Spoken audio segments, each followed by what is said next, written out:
الصلاة والسلام على رسول الله صلى الله عليه وسلم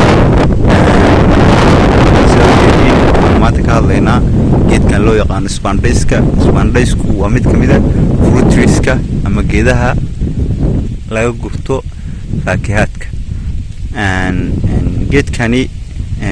sida aad u jeedaan waa geed kamid ah geedaha waaweynka oo ku baxa hadda wuxuu ku yaalaa kanaalka qarkiisa markasta biyo haysta sidaas daraadeed caleentiisu aad bay u qurux badan tahay oo si fiican u haysta nafaqo marka geedkani muuqaal ahaan waa geed aad u qurux badan oo indhaha soo jiidasho u leh waxa sirka oo hadda caleemaha uga yaala waxa weeye waa necrosiskaas ama waxyaabahaas oo ay ku sameysay fangu ku sameeyay iyo geedo kale oo iyo cayaano kale oo caleemaha ka cuneen marka intiisa kale laakiin wuxuu yahay waa kaasa miraha saaran mirahaas ayaa saaran marka geedkani waxaa loo beertaa macnaha mirtiisaan ayaa la beeraa ama laftiisa ayaa la beeraa deedna wuu soo dhashaa deedna waa la daryeelaa inkastoo inta badan Soomaalidu ay inta iska beeraan oo asoo saan iska mararka qaar laamihiisa ay qallalan yihiin oo iska dhalo haddana waxa waa haddii aad loo daryeelo waxa weeye wax fiican u dhalaa oo fiican yahay wax nafaqo oo hadda u baahan yahay ama la siiyaa ma jirto xitaa lama buufiyo waa la iska mudaa waa la iska dhaafaa marka sidaasna kuma fiicna oo waxa fiican in wixii cudurrada ku dhacana laga buufiyo oo laga habeeyo wixii kale oo ah nafaqana la siiyo si uu geedaha kale ay ugu baahan yihiin laakiin badana lama sameeyo oo waxa weeye Soomaalidu maadaama oo wax u dhalaayo waxay yiraahdeen waxba naga gelinayna iska dhaafa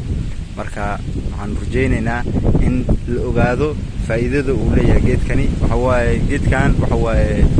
fruitskiisa waxa ka buuxa vitamin C-ga ayaa wuxuu ku yahay aad ugu badan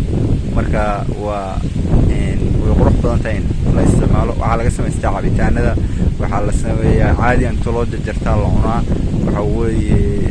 waa la qariidaa oo meesha uu geedku ku yaala laga goostaa caadi loo cunaa